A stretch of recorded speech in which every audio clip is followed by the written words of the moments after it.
Hello guys friends, how are you all guys. आज की video में हम डिस्कस करने वाले हैं एक पर्सनल फाइनेंस का टॉपिक, जहां पे आपको हम ये बताएंगे कि भाई कैसे आपको अपनी अर्निंग्स पे फोकस करना है, सेविंग्स पे फोकस करना है, और कैसे जो आजकल आप हर तरफ सुनते हैं ना कि भाई अपना सारा पैसा उठा के इन्वेस्ट कर दो स्टॉक मार्केट्स में, इन्फ्लेशन बीटिंग रिटर्न्स आपको कमानी पड़ेंगी, नहीं तो आपका कॉर्पस खत्म हो जाएगा।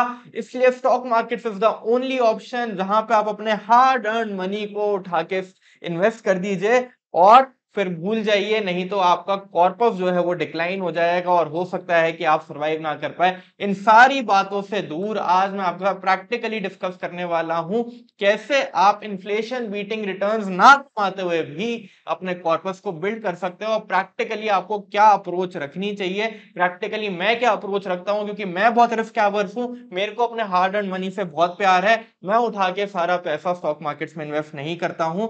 तो अगेन मैं एक डिस्क्लेमर देना चाहता हूं गाइस, पर्सनल फाइनेंस का टॉपिक है, this is very personal in nature as the name suggest. तो जो लोग मुझसे एग्री करते हैं वो इस चीज को इंप्लीमेंट कर सकते हैं, और जो लोग एग्री नहीं कर सकते हैं, वेल एंड गुड, आप अपने हिसाब से अपनी सेविंग्स, इन्वेस्टमेंट्स, अर्निंग सारी चीजें प्लान कर सकते हैं, राइट। तो शुरू करते हैं गाइस कि मैं यहाँ पे आपको क्या बताना चाहता हूं पर्सनल फाइनेंस से रिलेटेड।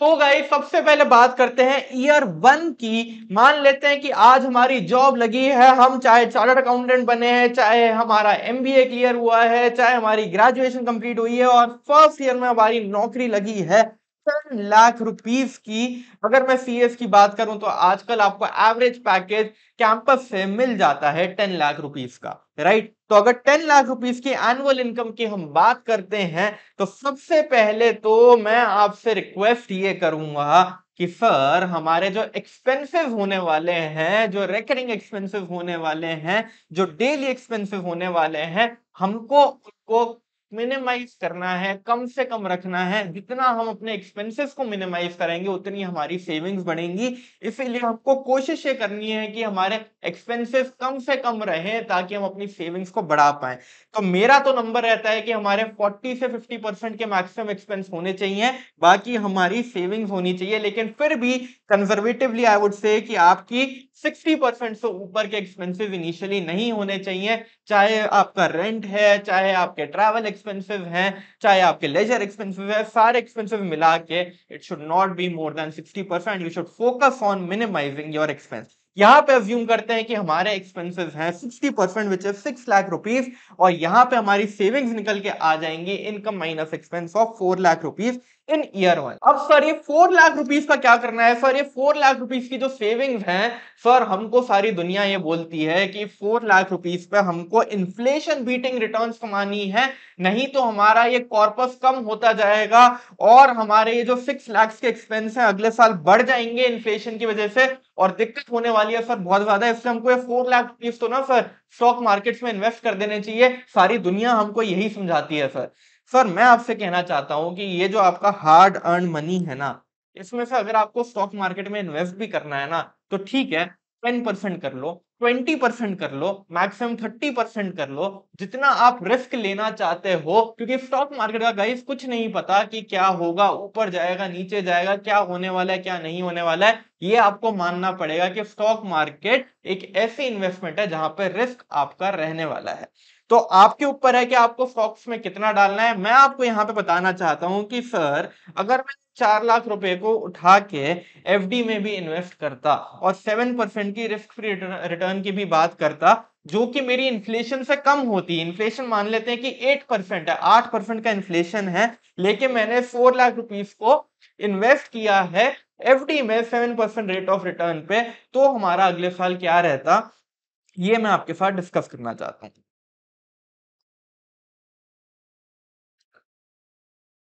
सर, अब अगले साल क्या होगा ना, अगले साल क्या होगा, प्रैक्टिकली क्या होता है, मैं आपके साथ वो डिस्कस करने वाला। अगले साल आपको आपकी सैलरी पे एक इंक्रीमेंट भी मिलेगा। एवरेज इंक्रीमेंट 8 से 10% होता है, लेकिन मैं यहाँ पे अज्यूम करता हूँ कि 5% का इंक्रीमेंट भी अगर हो रहा है तो मैं इसको मल्टीप्लाई करता हूँ 1.05 से। अगले साल आपकी इनकम होने वाली है 10,50,000 रुपए। मिनिमम इतना तो इंक्रीमेंट हर इंडस्ट्री में होता ही है। प्रमोशन वगैरह सारी चीजें छोड़ देते हैं एक बार के लिए, बेसिक इंक्रीमेंट की बात करते हैं कि सर 10,50,000 रुपए का मेरा इंक्रीमेंट होने वाला है। सर जो मेरे रेकरिंग एक्सपेंसेस हैं, अब सर क्या होने वाला है कि सर इन्फ्लेशन आ जाएगी और जो मेरे 6 लाख रुपए के एक्सपेंसेस थे ना, ये बढ़ के हो जाएंगे 6 लाख इंटू 1.08। 8% का इन्फ्लेशन इंपैक्ट आ जाएगा और मेरे को सर यहाँ पे 6,48,000 रुपीज स्पेंड करने पड़ेंगे। सर ये तो बहुत दिक्कत होने वाली है, अब तो मेरा कॉर्पस बिल्ड ही नहीं हो पाएगा, अब मैं क्या करूं सर। ये मेरे लिए सबसे दिक्कत वाली बात है। तो गाइस मैं आपको बताता हूं यहाँ पे कि हो क्या रहा है। ठीक है, आपका फर्स्ट ईयर में 4 लाख रुपीस का कॉर्पस था जो आपकी सेविंग्स थी, जिसको आपने उठा के 7% पे इन्वेस्ट किया। अब अगले साल से मेरे जो एक्सपेंसेस हैं वो 6 लाख से बढ़ के 6,48,000 हो गए हैं, और मेरा जो एडिशनल 48,000 का एक्सपेंस बढ़ा है ना सर बिकॉज ऑफ इन्फ्लेशन, वो खाली मेरे कॉर्पस से फंड नहीं होगा। प्रैक्टिकली वो मेरा फंड होगा मेरी इनकम से भी, मेरे करंट ईयर के इंक्रीमेंटल इनकम से भी, और मेरे लास्ट ईयर के कॉर्पस सेविंग से भी, और मेरे लास्ट ईयर के कॉर्पस सेविंग्स के ऊपर जो मैंने कमाया उससे भी। क्या बात समझ आ रही है सर? ये 48,000 मेरा फंड होगा 10,50,000 की इनकम से, जिसमें मेरी 50,000 की इनकम बड़ी भी है। नंबर टू, जो मैंने आपका 4 लाख रुपीस के ऊपर 7% का इंटरेस्ट कमाया, 4 लाख इंटू 7%, 28,000 का मैंने इंटरेस्ट कमाया, उससे भी फंड होगा।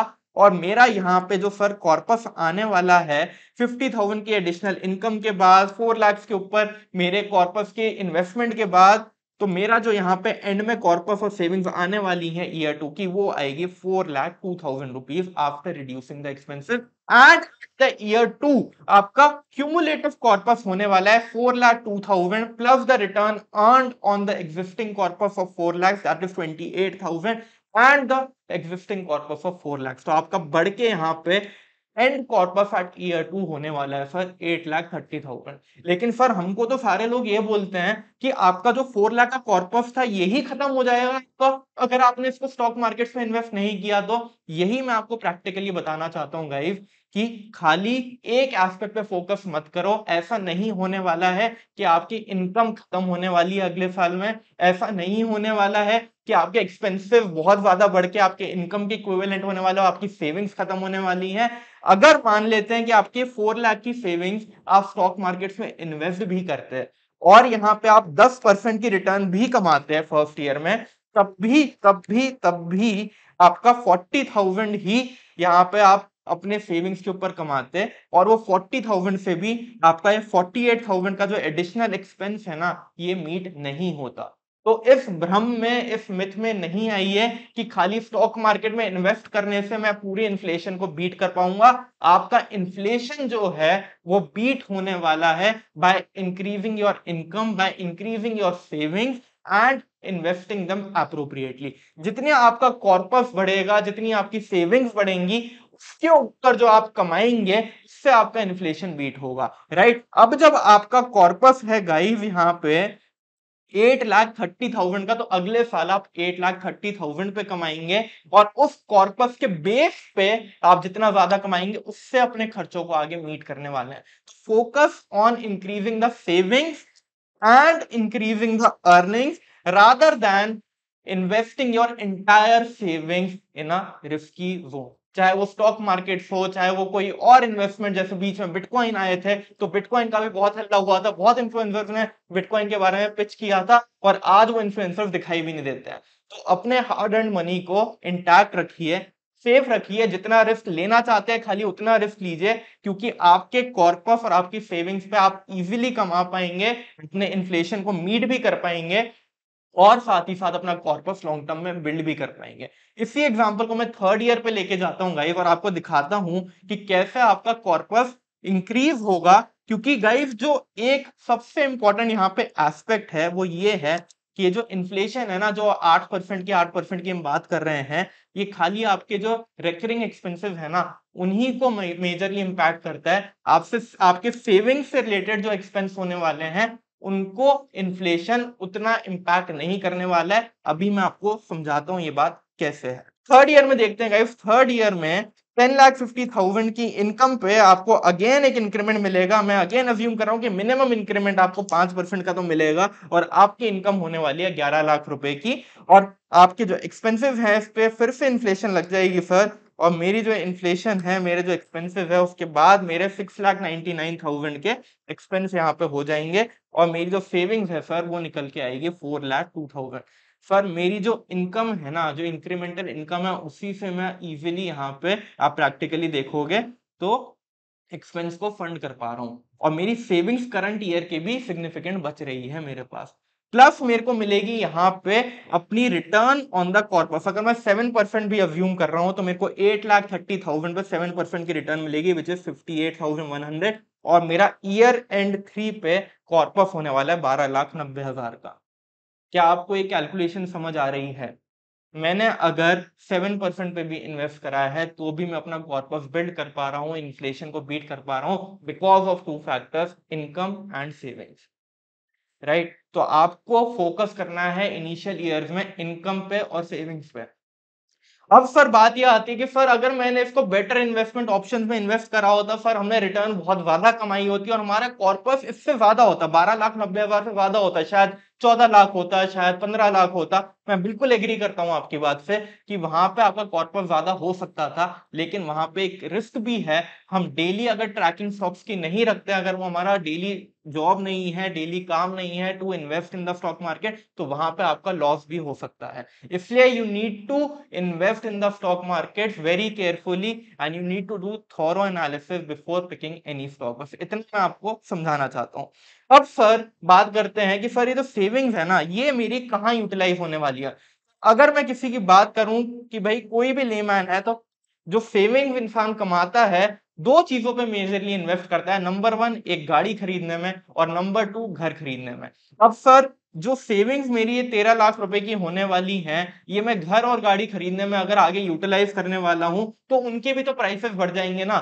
एग्जैक्टली वहां पे जो इन्फ्लेशन है, आप जाके चेक कर सकते हैं, 2 से 4% की है। चाहे वो आपका रियल एस्टेट सेक्टर हो, चाहे वो ऑटोमोबाइल सेक्टर हो, वहां पे इतनी इन्फ्लेशन नहीं है। और यहाँ पे अगर आप 7% से भी ग्रो कर रहे हैं, रिस्क फ्री रिटर्न भी कमा रहे हैं, तो भी आप इजीली अपने कैपिटल एक्सपेंडिचर वाले एसेट्स की इन्फ्लेशन को बीट कर पाएंगे। राइट? तो आपको अगर लॉन्ग टर्म में घर लेना है, आपको लॉन्ग टर्म में गाड़ी लेनी है, तो इजीली आप उस इन्फ्लेशन को बीट कर पाएंगे, even if you are earning a risk free return.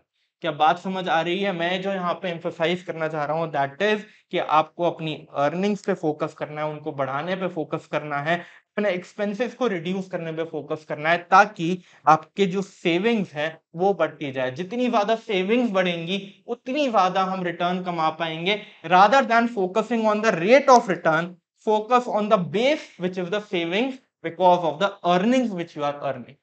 Right? क्या बात समझ आई है? इन सारी चीजों की बात प्रैक्टिकली कोई नहीं करता है। सब लोग बात करते हैं कि सर ये रेट ऑफ रिटर्न जो है ना, ये 12% होना चाहिए, ये 15% होना चाहिए, तो देखो आप कितना कमा लोगे।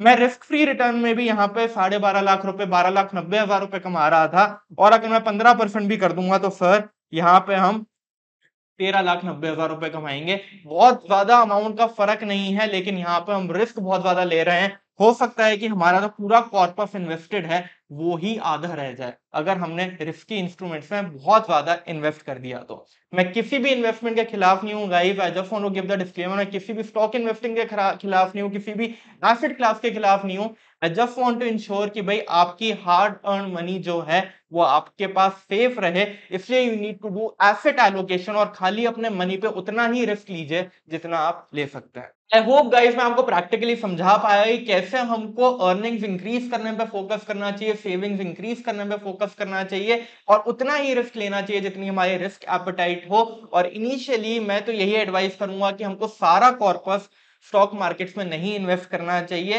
And we should do an asset allocation. आप लॉन्ग टर्म में अच्छा कॉर्पस बिल्ड करेंगे और जो लॉन्ग टर्म आपके ऑब्जेक्टिव्स है वो मीट भी होंगे। बिल्कुल भी इस मिथ में मत आइए कि इन्फ्लेशन को हम नहीं बीट कर पाएंगे, क्योंकि इन्फ्लेशन अगेन आपकी मेजरली एक्सपेंसेस को ही हिट करने वाली है और अगर हमारी अर्निंग्स ठीक ठाक होंगी, हमारी सेविंग्स ठीक ठाक होंगी तो इन्फ्लेशन को बीट करने में कोई दिक्कत नहीं आने वाली है। राइट गाइस, मेरे को आप कमेंट करके बताना है कितने लोग इस स्ट्रेटेजी से एग्री करते हैं, इस बात से एग्री करते हैं और कौन कौन किस तरीके से अपनी इन्वेस्टमेंट्स प्लान करने वाले हैं। और अगर वीडियो अच्छी लगी हो तो जरूर से लाइक कर दीजिए। मैं ऐसी और भी प्रैक्टिकल वीडियोस आपके लिए बनाता रहूंगा एंड नेक्स्ट वीडियो में गाइस मैं आपको एक ऐसी इन्वेस्टमेंट टिप बताने वाला हूं जिसमें आप ऑलमोस्ट रिस्क फ्री रिटर्न कमा सकते हैं, but is that is more than the FD return, और वहां पे एफडी का लॉक इन पीरियड भी नहीं होने वाला है। मैं यहाँ पे प्रैक्टिकल वीडियोस ही बनाने वाला हूं और जिन जगहों पे ज्यादा रिस्क मेरे को लगेगा मैं बिल्कुल भी आपको एडवाइस नहीं करूंगा कि वहां पे आपको जाना चाहिए। Right, I see you in the next video. मुझे जरूर से कमेंट करके बताना कि आपको वीडियो कैसी लगी।